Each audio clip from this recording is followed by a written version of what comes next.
약할 때 강함 대신에 나의 보배가 되신 주 나의 모든 것 주 안에 있는 보물이. 잠언을 통한 복음 5번째 시간으로 지혜를 얻으면이라는 제목으로 주님의 말씀을 듣도록 하겠습니다. 지혜는 하나님께 속한 것이 있고 세상에 속한 지혜가 있다라고 말씀을 우리가 들었습니다. 세상에 속한 지혜는 자기 만족과 자기를 숭배하는 그러한 데서 비롯하다 보니까 자기를 중심하여 독한 시기와 다툼을 일으키게 된다고 성경은 우리에게 가르치고 있습니다. 또한 진리를 거슬러 거짓말을 하기도 하는데요. 이러한 지혜는 결국 혼란과 모든 악한 일들이 있다라고 야고보서 3장 15절에서 16절에 경고하고 있습니다. 그리고 이러한 지혜는요, 땅 위의 것으로서 정욕적이요 마귀적인 것이며 결국은 자기 꾀에 빠지게 된다라고 성경은 증언하고 있습니다. 그러나 이 잠언을 통하여 우리들에게 일깨워주고 계시는 이 지혜는 세상에서 처세를 잘하거나 우리가 성공적인 삶을 살거나 나의 어떤 재산들을 잘 보호하거나 하기 위한 그런 정보를 우리에게 가르치는 그런 처세술을 가르치는 교과서가 아니다라고 여러분에게 잘 말씀드렸습니다. 오히려 이 지혜는 삼위 하나님, 즉 성부, 성자, 성령, 삼위 하나님께 속한 하나님의 속성으로서 그 지혜는 열매가 있다. 다음과 같은 열매가 있는데 야고보서 3장 17절에서 18절 말씀하고 있습니다. 위로부터 난 지혜는 오직 위로부터 난 지혜는 성결하고 다음에 화평하고 관용하고 양순하며 긍휼과 선한 열매가 가득하고 편견과 거짓이 없나니 화평하게 하는 자를 화평으로 심어 의의 열매를 거두느니라. 여러분 마치 우리 주님의 모습을 보는 듯하지 않습니까? 지혜의 신이시며 총명의 신이시며 재능과 모략과 지식과 여호와를 경외하는 신으로 충만하셨던 우리 주님이 진짜 지혜자의 삶이 무엇인지를 야고보서에 있는 말씀을 통해 우리 주님이 몸소 보여주셨고요. 그리고 주님이 가셨던 그 길을 따른 또 믿음의 선진인 사도 바울의 삶을 통해서도 참된 지혜자의 삶이 무엇인지에 대한 것을 우리들에게 드러내 보였습니다. 많은 서신서들을 통해서 정말 하나님의 지혜가 임한 자의 삶이 어떠했는지 그 탁월한 삶이 어떠했는지를 드러내고 있는데 제가 사도 바울의 한 고백을 여러분들에게 소개해 드리도록 하겠습니다. 그러면 얼마나 우리가 생각했던 세상의 지혜자의 삶에 차이가 나는지를 발견하게 될 것입니다. 성경에서 말씀하고 있는 하나님의 지혜가 임한 자의 삶이 우리가 생각하는 세상에서 성공하고 세상에서 많은 사람들이 높임을 받고 인정을 받고 하는 그러한 것, 그것 우리를 배우기를 원하는데 오늘 바울의 삶이 과연 그러한 삶이었냐는 거죠. 우리 한번 같이 찾아보셔도 좋겠습니다. 고린도전서 4장 9절에 하나님의 말씀을 제가 읽어드릴 테니까 한번 따라오시면 좋겠어요. 참된 지혜자의 삶, 이런 삶이 어떤 그 삶의 열매들을 맺으며 고백 속에 살았는지 제가 읽어드리겠습니다.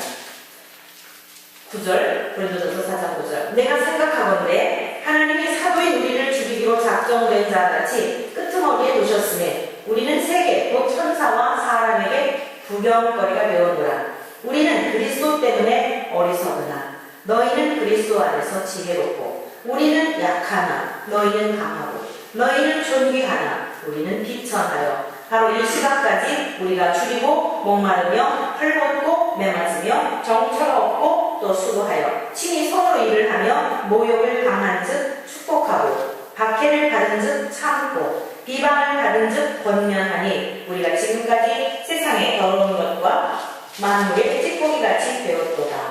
이렇게 말씀하고 있어요. 여러분, 하나님의 지혜가 임하게 되면은요, 우리가 세상에서 살고자 하는 바라는 바가 있는데 그거하고 얼마나 엄청난 차이가 있는지를 오늘 바울 사도의 고백을 통해 알 수 있지 않습니까? 세상에서 환영을 받았나요? 칭찬을 받았나요? 부자가 되었나요? 많은 사람들이 존귀 받았나요? 존귀 여김을 받았습니까? 이제 그분은 각오 없지만 참 삶이 인간적으로 보면 비천한 삶이었던 것 같지만 그분은 각오 없는 이때에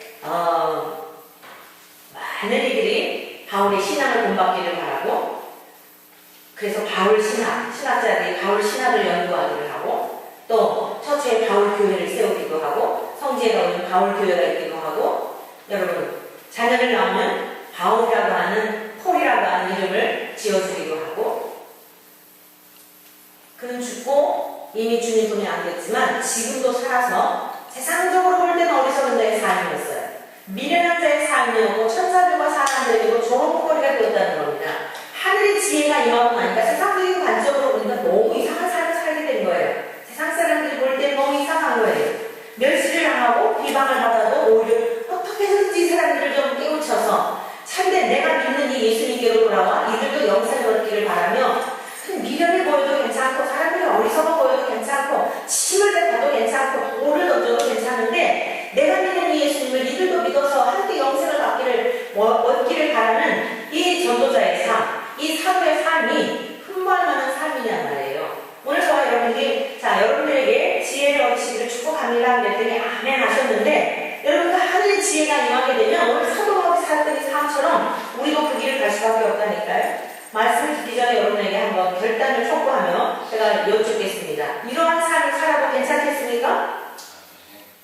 자, 우리 사도바울과 같이 이러한 삶을, 하나님의 지혜가 임하면 바울만 이런 삶을 사는 게 아니라 하나님의 지혜 신이신 그분이 우리 안에 들어오시게 되면 가치가 달라지기 때문에, 주인이 달라지기 때문에 미련스러워 보이는, 세상적인 관점에서 보면 미련스러워 보이는 삶이에요. 근데 이게 지혜자의 삶으로 성경 우리에게 초청하고 있다니까요. 그런데도 이런 지혜를 얻기를 원하십니까? 네.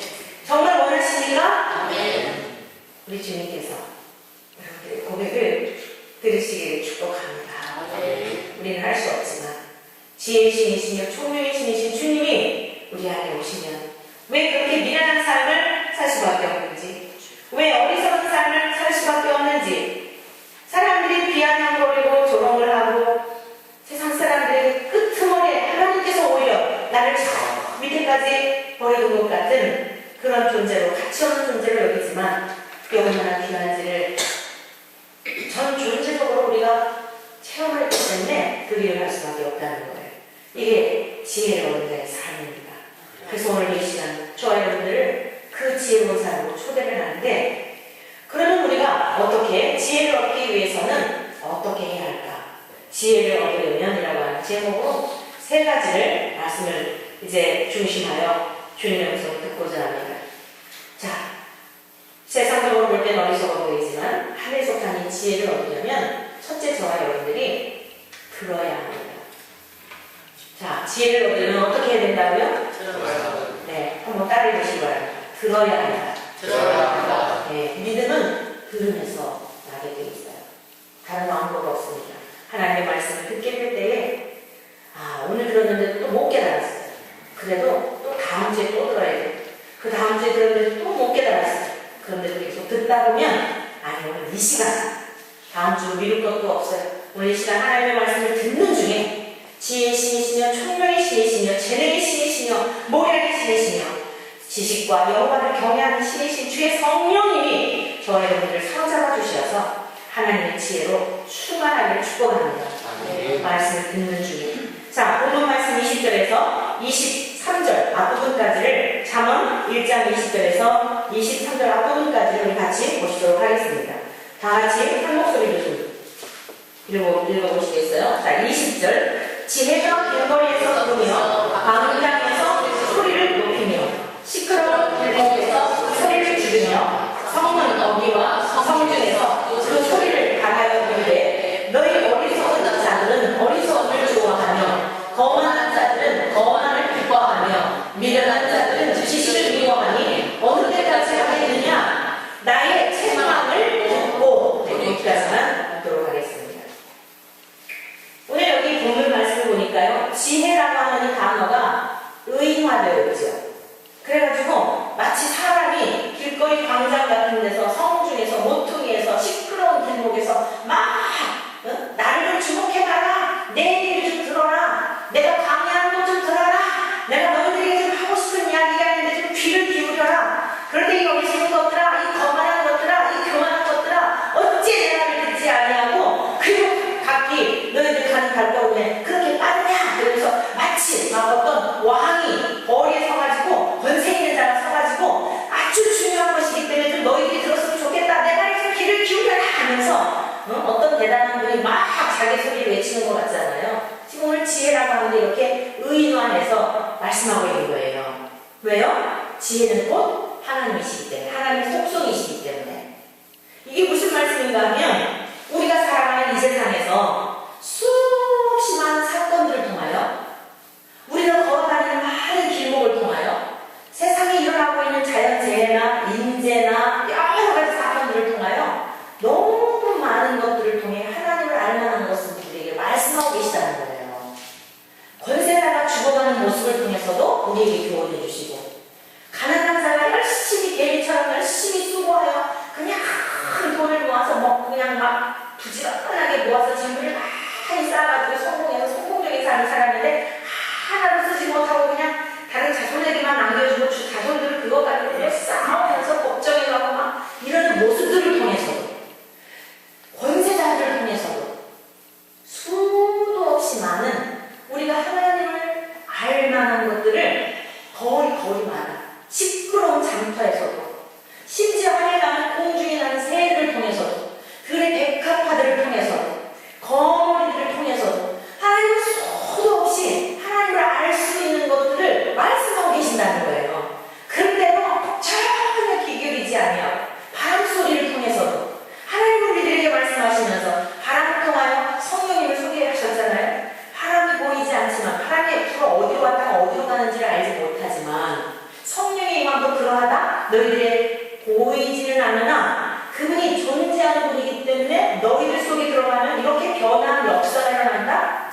불같은 성령으로 불이 막 확 나가지고 모든 걸 다 쓸어가게 되면, 여러분 그 불을 통해서 하나님은 심판자이시다. 모든 사람을 물 가지고서도 다 쓸어가 버리니까 어떻느냐? 너희들이 소중하게 여겼던 거 다 막 홍수가 나서 다 쓰나미가 와가지고 다 때려가니까 그거 다 쓸어가니까 아무 소용없지. 이 모든 만물을 통해 하나님이 계속 우리들에게 하나님을 경외할 수 있도록 말씀하신다는 거예요. 그런데도 사람들은 전혀 귀 기울이지 않고 자꾸 자기들이 중심이 되어서 내 지식과 내 경험과 내 어떤 살았던 삶의 강도들을 가지고 그런 걸 다 재단하고 마음에 하나님을 불려가지를 않는다는 거예요. 그러니까 이 어리석은 자들아, 이 거만한 자들아, 이 교만한 자들아, 언제까지 너희들의 지식만 믿고 너희들의 경험만 믿고 그러고 살아갈래? 라고 오늘 이 말씀을 통해서 경고하고 있는 거지요. 이 말씀이 로마서 1장에서는 이렇게 말씀하고 있어요. 창세로부터 그의 보이지 아니하는 것들, 곧 그의 영원하신 능력과 신성이 그가 만드신 만물에 분명히 보여 알려졌다니 그들이 핑계하지 못할지니라, 이렇게 말씀하고 있거든요. 이 말씀의 다른 표현이에요. 그러니까 하나님께서 세상을 창조하시고 하나님이 세상을 창조하시고 난 이후에 모든 하나님의 능력과 지혜와 이러한 것들이 우리가 살아가는 이 만물 가운데 다 두루 하나님의 능력, 하나님의 신의 성품, 이런 것들이 이게 다 드러나 있다는 거예요. 그래서 우리가 믿음의 눈을 가지고 바라보게 되면 그 모든 것을 통하여 배울 수 있다는 거예요. 하나님의 능력을 인정할 수밖에 없고. 오늘 오전 시간에 말씀드리면서 너무 은혜롭지 않아요? 그 요세미티 공원에 있는 나무 소개하실 때 굉장히 은혜 받지 않으셨어요? 저도 그 공원에 가보았는데요. 아름드리 나무만 한 12명 정도가 막 손을 이렇게 해가지고 해야 할 만큼의 그 아름드리 나무가 하루아침에 만들어진 것이 아니라죠? 5,000년의 역사를 가지고 있는 그 나무, 그 척박하고 도저히 나무가 살 수 있는 환경이 아닌데도 그 석회지를 그 땅속 밑에 그 토양에 뿌리를 내리기 위해서 얼마나 그 뿌리를 내리기까지 시름을 했을까요? 몸부림을 하며 몸살을 하며 또 비바람이 불 때만 흔들거렸다가 뽑힐 듯 했는데 또 다시, 그러면서 계속 어때요? 위로 올라간 만큼 나무들 밑으로 뿌리가 얼마만큼 뻗쳤느냐에 따라 위로 올라간다고 그러지요. 그랬더니 깊이 그 척박한 땅을 뚫고 들어가가지고 뿌리를 내렸더니 아무리 비바람이 불고 아무리 거센 풍랑과 폭풍과 휘몰아쳐도 끄떡하지 않는, 전 세계적으로 그 위상을 드높이고 말을 하지 못하는 식물의 세계지만 그 고난과 역경과 환란을 잘 견디고 나더니 많은 관광객들을 끌어들일 수 있는 매력적인 이런 나무가 있지 않아요?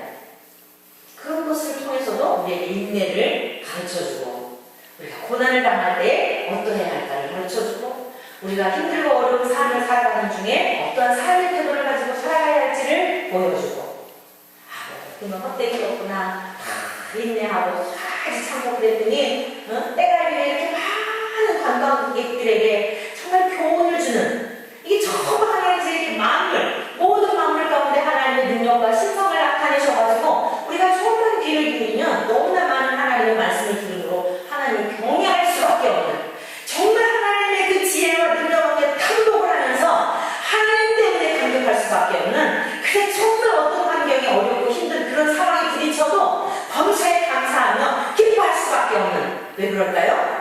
하나님의 백성들을 지키시고 하나님의 백성들을 보호하시는 하나님이시기 때문에 정말 그분과 우리가 연합되어 있다고 한다면 이 만물의 모든 세계를 통해서도 우리에게 교훈을 주셔서 능히 환난을 이길 수 있는 교과서를 우리에게 보여주심으로 식물을 통해서나 동물을 통해서나 여러 물속에 있는 생물을 통해서도 말씀하신다는 거예요. 근데 자꾸 귀를 기울이지 않고 닫고 내가 옳은 대로만 그 가치관, 얄궂은 가치관, 죄악된 세상을 살면서 답습하는 것들 그게 절도적인 것으로 알고 하나님의 생각으로 바꾸지 아니하니까 오늘 이 잠언에 있는 말씀을 통해 뭐라고 말씀하고 있어요?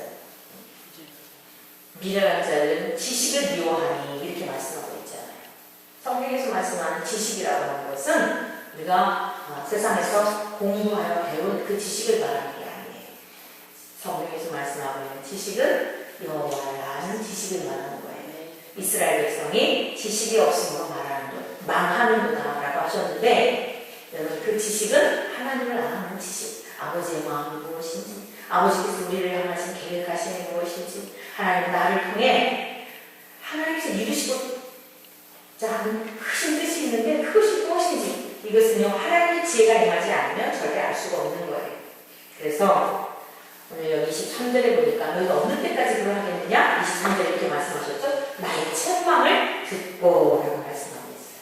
너희가 그 미련한 자의 자리에서 어리석은 자리에서 거만한 자의 자리에서 돌아와서 너희들이 생명을 얻기를 바라느냐? 그럼 나의 책망을 들으라 이렇게 말씀하는 거예요. 사랑하는 성도 여러분, 하나님의 말씀을 즐겨 들을 수 있기를 축복합니다. 근데 하나님은요 성경을 통해서 하나님은 보이지 않지만 네 가지 보편적으로 네 가지를 통해서 계시하셨어요. 하나님을 드러내셨단 말이에요. 자연을 통하여, 양심을 통하여, 성경을 통하여 우리 주님이 이것이 하나님이 살아계신과 어떤 분이신과 하나님에 대한 것을 드러내신 거예요. 그런데 또한 하나님 경험한 하나님의 사람들을 통해서도 말씀을 하고 계세요. 찬송을 통해서도 하나님의 음성을 들을 수 있고 기도하는 중에 들었던 말씀들이 생각나므로 하나님께서 나를 향하신 고난 중에 있는 가운데 또 어떤 말씀들이 생각나고 있나요? 하나님의 말씀으로 위로를 얻을 수 있고 다양한 방법을 하나님 말씀해 주세요. 저는 지난 주간에 그러니까 금요일날 오후쯤이었는 것 같아요. 제가 어느 글을 하나 읽다가 매우 정말 용기를 얻게 되고 하나님의 음성으로 들었던 그런 경험을 했어요. 어느 목사님이 평소에 이렇게 좀 알고 지내시던 목사님하고 상담을 대화를 하게 되었대요. 근데 이 A라고 하는 목사님은 우리 한국에서 아주 유명한 분이세요. 누구라면 다 알 수 있는 분이에요. 그 목사님에게 B라고 하는 목사님이 찾아오셔서 상담을 요청을 했는데 그 B라고 하는 목사님도 제법 교회가 이렇게 좀 큰 교회를 하셨던 모양이에요. 근데 어느 날 이제 교회에 어려움이 이렇게 시작이 되더니 성도들하고 갈등 관계가 있었던 모양입니다. 그래서 이제 그 교회를 사임을 하고 나가서 개척을 하셨대요. 그래서 개척을 하면 교회가 금방 어떤 이제 성장이 있을 것으로 생각을 하셨대요. 그리고 이 목사님은 매우 복음적이고 이렇게 세상적인 욕심이 있는 분도 아니고 오직 주님을 열망하면서 너무너무 아주 복음적이며 주님을 열망하면서 이렇게 목회를 하시는데 성도들이 오지를 않는 거예요. 많은 세월이 흘러도 교회가 부흥이 안 되는 거예요. 여러분 저는 이 부흥이라고 하는 단어를 참 조심스럽게 써야 된다고 생각하거든요. 부흥이라고 하는 단어를 우리가 떠올리면은 자꾸 성도들이 가는 것만 생각을 해요. 이제 여러분 요즘 이단들 보세요. 엄청나요. 여기 우리 신천지가 하라스포츠 안에 있는데요. 거기 그 교인들이 8,000명이라고 하더라고요. 그리고 한 주간에 헌금이 1억이 들어온대요. 그래서 이게 사실 거짓말인 줄 알았대요. 직접 목격한 사람이 완전히 푸대짜리에다가요. 푸대짜리에다가 그 헌금을 엘리베이터에 같이 타고 가는 이제 어느 분이 그걸 목격을 하면서 저한테 자기도 안 믿었대요. 그런데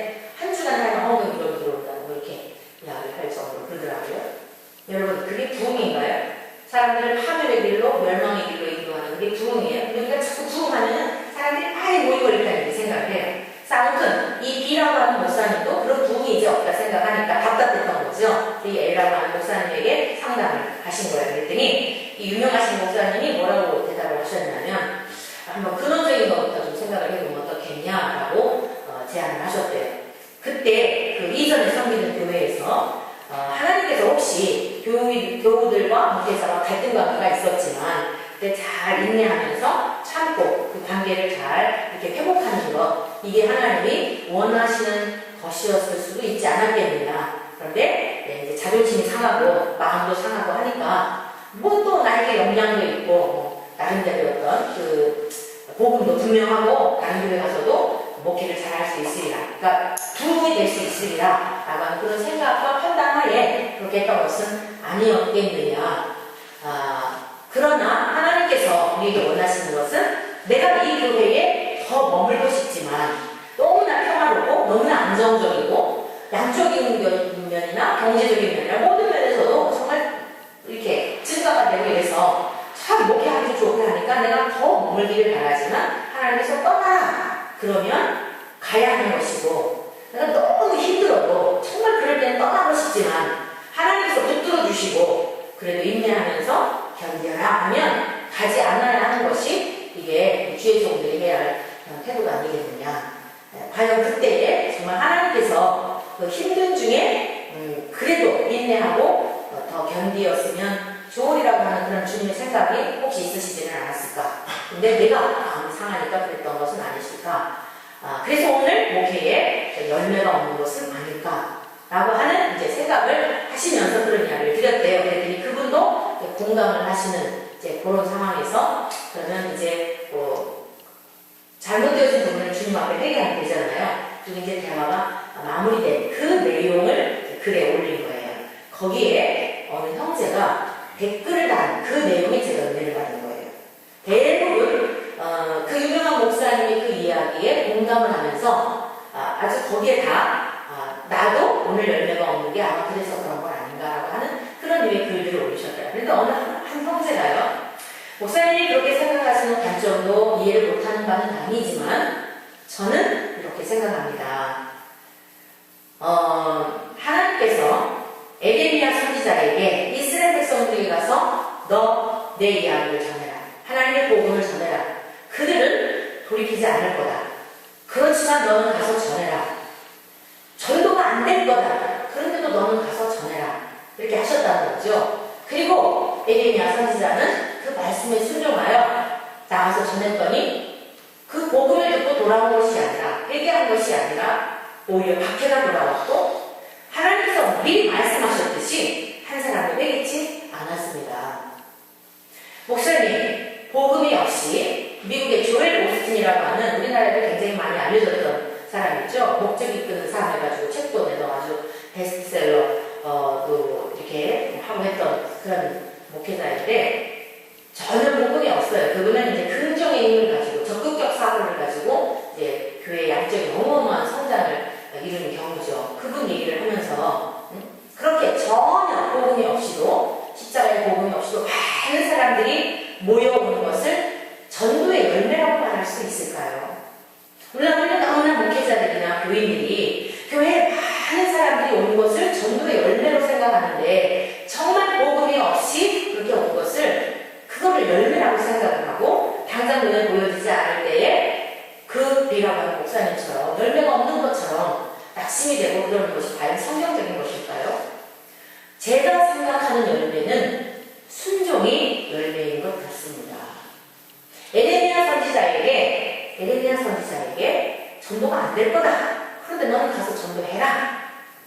안 될 것을 알면서도 한 명이 오지 않을 것을 알면서도 나가서 순종하는 것, 그게 열매가 아닐까요?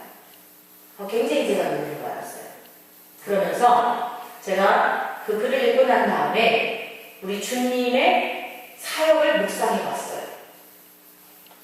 여러분, 우리 주님은 사실 이 세상에 오셔서요. 우리 주님이 승천하시기 전까지 주님 자신이 하나님의 순종의 열매인 줄 믿습니다. 예수님 자신이 하나님께서 순종하시 이 땅에 보내신 하나님의 미라로 오셔서 열매가 우리 예수님의 열매이셨던 거예요. 그리고 그 예수님이 오셔서 수많은 명들을 먹이시고 수많은 사람들에게 기적을 베풀었는데 십자가 처형을 당하실 때 어떻게 했습니까? 추리고 꼭꼭 뽑아서 선택했던 12명의 제자들 가운데 그나마 거기서 한 사람은 자살로 끝내고 선생님을 부인 배신하고요. 돈을 더 사랑하여 배신한 정도로 끝난 게 아니라 자살로 끝내줬어요. 여러분 목회할 때 목양지의 성도가 순전한 복음을 알지 못하고 성도 중에 한 사람이 자살을 했다고 한다면 이게 얼마나 기가 막힌 상처일까요? 목회자에게. 우리는 이렇게 생각하죠. 에이 예수님이니까. 꼭꼭꼭꼭 추린 그 수많은 군중들 속에서 선택하신 제자 중에 한 사람이 주님을 팔게 되고 자살로 끝내는 사역을 주님이 하셨다니까요. 오직 요한만이 우리 주님 십자가 처형을 당하실 때 그 옆에 지켜섰으면 다 10명 도망갔어요. 성령을 보내주시기까지 우리 주님의 열매는 정말 보잘것없는 열매였어요. 그런데 우리 주님이 그 사역이, 주님이 하셨던 사역이 열매 없는 사역이셨을까요? 주님이 맡겨주신 그 사역, 우리 주님이 하나님의 미련이 되셨고 그리고서는 열심히 당장 열매를 얻고 거둘 게 없는 것 같았는데 주님이 완전히 자기 자신 전 존재를 바쳐서 미랄로 썩어지시고 죽어지시고 그렇게 그냥 주님은 농사를 치고 가신 거예요. 그랬더니 어때요? 성령 하나님이 오시어서 그 우리 주님께서 뿌리셨던 그 사람들 속에 성령 하나님이 들어가셔가지고 성령 하나님을 통하여 거두고 계시잖아요. 과거에도 거두셨고 지금도 거두고 계시고 이후에도 거두게 될 줄은 믿습니다. 오늘 우리들에게 어떤 세상적인 지혜가 들어가 있냐면 내가 뿌렸으면 그거 다 따먹기를 바라는 거예요. 내가 수고했으면 그걸 다 누리기를 바라는 거예요. 나만 누리면 괜찮은데 다른 사람들이 먹어야 할 것까지 다 내가 착복해놓고 다른 사람들의 배를 쫄쫄 굶게 하는 이게 지금 교회 안에서 일어나고 있는 거예요. 그리고 그거를 축복으로 생각하고 열매로 생각하고 여러분 한 사람 한 사람이 우리 주 예수님의 열매인 줄로 믿습니다. 제가 우리 주님의 열매인 줄로 믿습니다. 어제도 청남 공지당에 가서 정말 주님이 역사하시는 걸 느낄 수 있었어요. 많은 영혼들이 다시 깨워지고 어느 권사님은 저기 그 고백을 하더라고요. 나가서 전도를 하는데 과거에 교사하면서 80년대에 막 북치고 다니면서 아이들을 이렇게 모았거든요. 한 바퀴 휙 돌면 북치고 막 그리고 막 찬양하고 애들이 줄줄이 따라오고 자기가 그렇게 열정적으로 주님을 섬겼대요. 근데 자기가 지금 학원을 경영하고 있다가 보니까 어제도 마침 학원이 이제 토요일이라서 쉬는 날이어서 업되는 거예요. 오늘 목사님 함께 오늘 전도연장에 다니면서 그때의 그 열정이 회복이 되고 살아나는 것을 느꼈어요. 여러분 우리의 열매 아닐까요? 잠자는 영혼들을 일깨워서 우리 함께 주님을 제대로 섬기자. 당장 열매는 없는 것 같아요. 당장 눈에 보이는 뭐는 없는 것 같아요. 잠자는 영혼들을 흔들어 깨워서 같이 손 맞들고 저천성을 향하여 가도록 하는 이런 게 열매 아닐까요? 맨날 우리들이 하나님의 말씀을 듣고 싶은 것만 듣고 내가 원하는 조그만 성경을 찾고 해석하려고 하고 그렇게 들려지다가 보니까 하나님의 말씀을 들을 때 책망을 듣고 이랬잖아요. 내 달콤한 소리를 듣고 이렇게 말씀하고 있지 않아요? 나의 책망을 듣고 사랑하는 성도 여러분이요, 이것이 지혜 문제의 삶이에요. 달콤한 것에 귀를 기울이는 게 아니라 찔림을 받고 내 잠자는 영혼을 흔들어 깨우는 게 귀찮잖아요. 육신적으로 잠자는데도 깨우는데 귀찮은데 잠자는 영혼을 흔들어 깨울 때 얼마나 짜증나요. 내 신앙생활 이렇게 하면 안 된다고 자꾸 얘기하면은 세상 먹고 살기도 힘든데 다른 사람에 비해서 나 열심히 주일도 참석하고 나름대로 또 주중에도 나와서 적어도 일주일에 두세 번씩은 예배 참석하는 더 이상 뭐 하라는 거예요. 여러분 우리 교회가 여러분들에게 요구하는 게 무엇이 있던가요? 생명을 살리는 일에만 주력을 하고 있지 여러분들에게 뭘 그렇게 요구하는 거 없지요? 힘든 거 아니죠? 그게 아주 부담스럽습니까? 부담을 느끼셔야 돼요. 다른 것 때문에가 아니라 다른 사람 죽어가는 영혼들을 죽어가는 영혼들을 일깨워서 같이 하게 합시다. 이 일에 있어서는 여러분 부담스러워도 불편하여도 경각심을 가지고 여러분 기도합시다. 지금 나라와 민족을 위해서 기도해야 할 때입니다. 여러분, 여러분의 편안한 삶만을 위해서가 아니라 이제 여러분들을 위해서는 그만 기도해도 됩니다. 자녀들이 복을 받고 여러분의 삶이 평안하고 여러분들을 위해서는 기도 안 해도 괜찮지만 지금 이웃들이 우리 지금 교국의 모습을 보십시오. 여러분 이웃들을 보십시오. 형제들을 보십시오. 주님을 믿지 않는 이들을 보십시오. 믿는다고 하면서도 종교인이 돼버린 이 잠자는 한국교회를 보십시오. 이제 우리가 정신 차리고 기도해야 한다면 불편하단 말이에요. 그런데 이건 생명을 살리는 일이기 때문에 하나님께서 우리에게 부담스러운 말씀으로 다가올지라도 여러분 들으실 수 있기를 축복합니다. 아멘. 두 번째로는 돌이켜야 합니다. 23절 뒷부분을 같이 읽어보시겠습니다. 같이 읽습니다. 시작! 나의 책망을 듣고 뭐라고요? 돌이키라. 깨닫는 것 가지고서는 아니에요. 여러분 사실 깨닫는 것은요 반드시 행동과 수반하게 되어 있어요. 이 혼이 그냥 인식하는 정도만 갖고는 안 돼요. 여러분 반드시 옥토밭이 뭐예요? 깨닫는 게 옥토밭이에요. 깨달아지지 않기 때문에 이게 행함이 없는 거예요.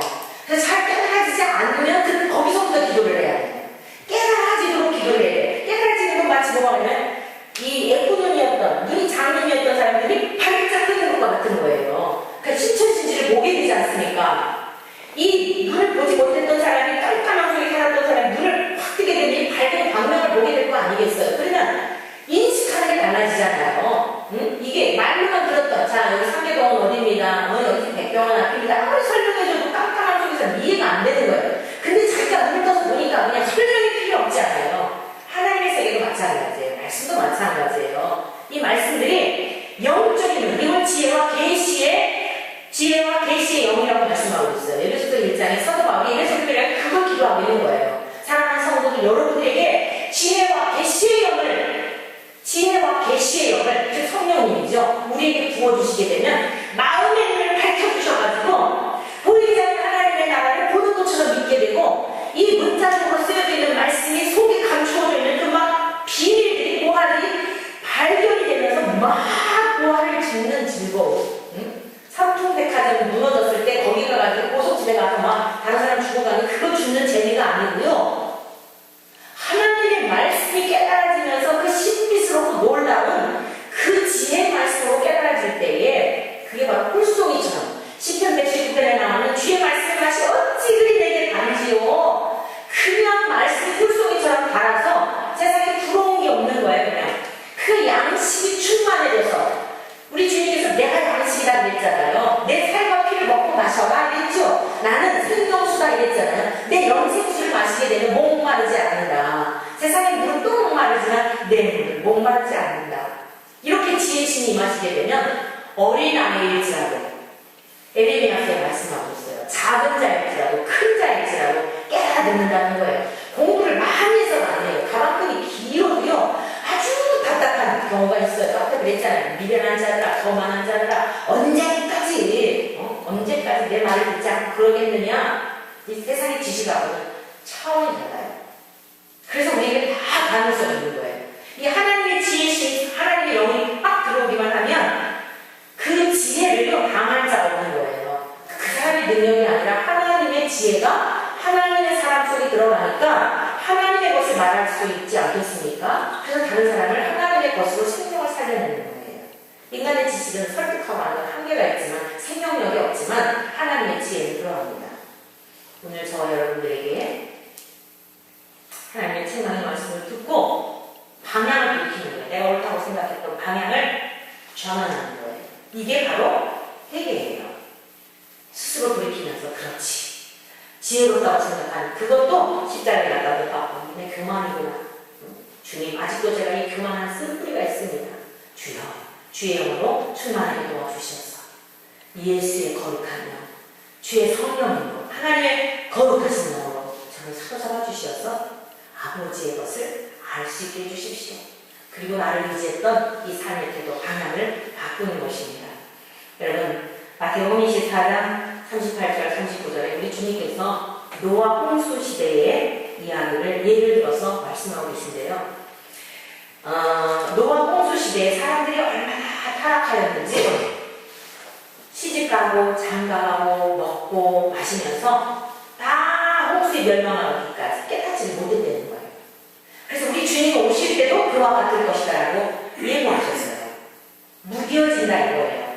자칫 우리가 성경을 오해할 수가 있는데 그러면 시집가고 장가가는 것을 성경은 금하고 있는 것인가? 아닙니다. 시집가고 장가가서 가정을 이루어서 가정에서 하나님을 섬기는 법을 배우는 거예요. 가정은 천국의 모델이 되어야 돼요. 있습니까? 네. 지옥의 모델이 아니라 천국의 모델. 지옥의 모델은 이 세상으로도 좋게요. 경쟁 사회에서 서로 악이 다툼하고 그런데 하나님을 주인으로 모시고 살아가는 가정을 통하여 서로 사랑으로 섬기고 부모님이 먼저 하나님의 말씀에 순복하고 부모님이 먼저 하나님을 경외하고 그 하나님을 경외하는 법을 자녀들이 배우고 그 자녀들과 부모의 관계 속에서 아름다운 그 잃어버렸던 내면의 기쁨을 회복하는 훈련의 장소가 가정이에요. 뿐만 아니라 우리가 먹고 마시는 거 이거 하나님께서 그만하고 금욕주의를 가르치고 계신 게 아니에요. 그런데 문제는 뭐냐면 시집가고 장가가는 게 목적이 되어버리고 먹고 마시는 게 목적이 되어버리고 이 육체를 쾌락을 이 땅에서의 어떤 먹는 것 자체 이런 것들이 내 배를 채우는 것 이런 것들이 목적이 되어서 주객이 전도된 것에 대한 것을 경고하고 계시는 내용의 말씀이죠. 여러분 이 세상에 어떠한 것으로도 주인 되시는 하나님 이상 다른 것을 대체할 대상은 없는 줄로 믿습니다. 그래서 바울사도는 먹든지 마시든 무엇을 하든 하나님의 영광을 위해서 해라. 하나님의 기쁨을 위해서 해라. 그렇게 말씀하고 계신 거예요. 결혼을 하는 것도 하나님의 기쁨을 위해서, 공부를 하는 것도 하나님의 기쁨을 위해서, 자식을 갖는 것도 주님의 거룩한 백성들을 이 세상에 더 퍼뜨리기 위해서, 직장을 들어가는 것도 하나님의 그 직장을 통하여 주님의 일을 더 잘하기 위해서 모든 게 주님을 위한 것이 목적이 되어져야 하는데 이게 전도가 되어져서 그 자체 나를 위한 것 이것을 경고하셨던 거죠. 그래서 노아홍수 시대에 얼마나 사람들이 타락했든지 하나님께서 말씀하시기를 내가 다시는 사람들 속에 나의 신이 영원토록 사람과 함께하지 않겠다라고 그렇게 하나님 말씀하셨어요. 그럼에도 불구하고 우리 주님께서 이 땅에 말씀이 육신이 되어 이 땅에 오셔서 오늘 여기 있는 말씀을 보니까 이 말씀과 같이 내가 나의 영을 너희에게 부어주며 내 말을 너희에게 보이리라 이렇게 말씀하셨으니 여러분 하나님이 우리 가운데 함께 하시는 이 영광스러운 삶으로 우리를 인도하여 주신 것이에요. 어떠한 자에게요? 책망을 듣고 돌이킨 사람에게 하나님의 말씀을 듣고 돌이킨 사람에게 나의 영을 부어주며 회개한 사람에게 성령을 부어주셔서 말씀이 육신이 되신 주님처럼 믿음이 실제가 되어 우리의 삶이 말씀이 공허한 것이 아니라 내 삶으로 살아내는 이 능력 있는 삶으로 우리를 인도하신다는 것입니다. 사랑하는 성도 여러분들에게 저와 여러분들을 모두 동일하게 하나님의 말씀을 즐겨 들을 뿐 아니라 하나님의 말씀을 듣고 전심으로 돌이킨 자들이 되어서 하나님의 성령으로 충만한 이런 하나님의 권속들이 되시기를 축원합니다. 그리고 이제 그러한 저와 여러분들은 말씀이 실제가 될 수 있는 이러한 삶을 사시기를 축복합니다. 셋째로는요, 지혜를 얻으려면 결과를 생각해야 합니다. 31절 말씀 우리 같이 함께 읽도록 하겠습니다. 시작! 그러므로 자기 행위의 열매를 먹으며 자기 꾀에 배부르리라. 32절 어리석은 자에게 패고는 자기를 죽이셔 미련한 자의 아내는 자기를 멸망시키려니와 오직 자, 32절까지는 읽겠는데요. 어리석은 자의 패고는 자기를 죽이며 미련한 자의 아내는 자기를 멸망시킨다는 거예요. 자, 하나님의 말씀을 분류하지도 않고 돌이키지도 않는 사람의 결국이 어떻게 되는가에 대한 걸 생각해야 된다는 거죠. 저와 여러분들이 신앙이라고 하는 것을 막연하게 살면 절대 안 되는 겁니다. 여러분 이거 정말 그래서 우리 주님이 천국을 보화에 비유했잖아요. 어떤 사람이 보화를 발견했어요. 그러면 자기 전부를 다 팔아가지고 그 보화를 사지 않겠느냐는 거예요. 천국이라고 하는 것은 우리 전부를 팔아서 살 만큼 소중한 것이다 이거죠. 그 생명을 위한 것이기 때문에 자 그런데도 불구하고 하나님의 말씀을 말씀대로 우리가 받지 않고 하나님의 말씀을 말씀대로 믿지 않냐고 교회를 다니면서도 내가 좋아하는 것만 취하고 찔림을 받는 거 부담스러운 거 십자가의 길을 가라니까 그거는 나는 못 가요. 특정한 사람만 가죠. 바울사도나 같은 사람만 가지 제가 어떻게 갑니까? 하면서 자꾸 이런 것들을 물리치게 되고